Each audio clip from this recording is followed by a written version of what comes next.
By 1942, the Warsaw Ghetto operated as a heavily fortified, sealed prison designed entirely for confinement and extermination. This chart shows the daily nutrition allowed inside those walls. The German-imposed ration was 218 calories a day, roughly a tenth of the baseline required for basic human survival. This forced a trapped population of over 400,000 into severe starvation, and starvation was a prelude. Residents faced mass deportations to the Treblinka extermination camp, putting a ticking clock on every life inside the perimeter. Surviving meant bypassing heavily guarded walls that absolutely no one was legally allowed to cross, except for a Polish social worker named Irena Sendler. The German authorities possessed an intense, specific paranoia regarding the spread of contagious diseases, particularly the fear of typhus escaping the ghetto. Sendler recognized this fear and weaponized it. She obtained a medical permit to conduct disinfection visits inside the walls, which allowed her to legally walk straight past the armed checkpoints.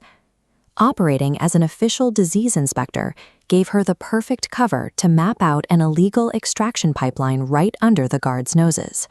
Smuggling infants required absolute silence. They were given a precise drop of liquid sedative to keep them from waking and crying while passing the checkpoints. Older children, along with the sedated infants, were placed inside burlap potato sacks, hidden in suitcases, or laid inside wooden coffins, and carried out through the gates by sanitation crews. To extract larger groups at once, Sendler's crew modified official vehicles, like Red Cross ambulances, by building hidden compartments directly beneath the false wooden floorboards. To deter guards from inspecting these vehicles too closely, a driver kept a continuously barking dog in the front seat. The physical mechanics of the extraction worked by exploiting the German patrol's own blind spots, turning their fear of disease and animals into a shield for the escaping children. Once outside the wall, the operation connected with Zagota, a Polish underground network specifically mandated to aid hidden Jews. These are 3 examples of varying German identity documents, known as Ausweis. To keep the children hidden in plain sight on the Aryan side, the network had to forge Christian baptismal papers and fake medical death records, legally erasing the children's Jewish existence on paper. The children were placed into convents, Catholic orphanages, and foster homes, where they memorized new Christian names and recited Catholic prayers to survive random inspections. To prevent their true heritage from being erased forever, Sendler secretly documented every child.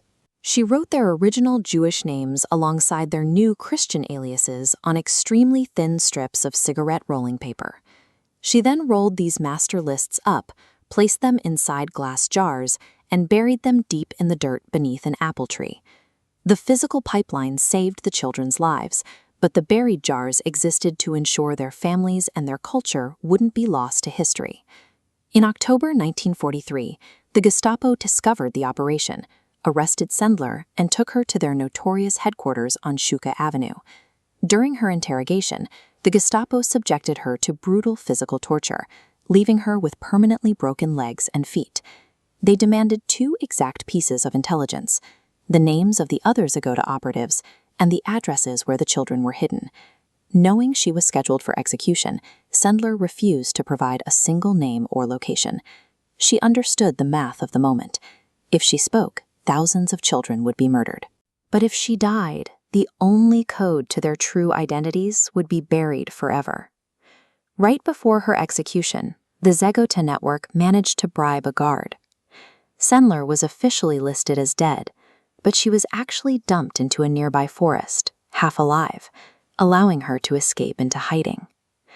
By 1945, the fighting had ended.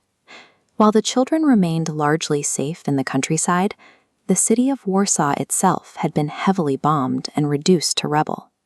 Sendler returned to the courtyard and dug beneath the apple tree. The glass jars and the fragile strips of paper inside them were perfectly intact.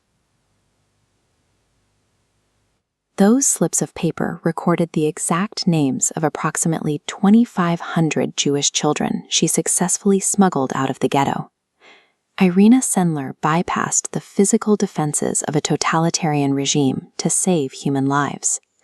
By burying those jars, she ensured that the surviving generation kept their true names and their history.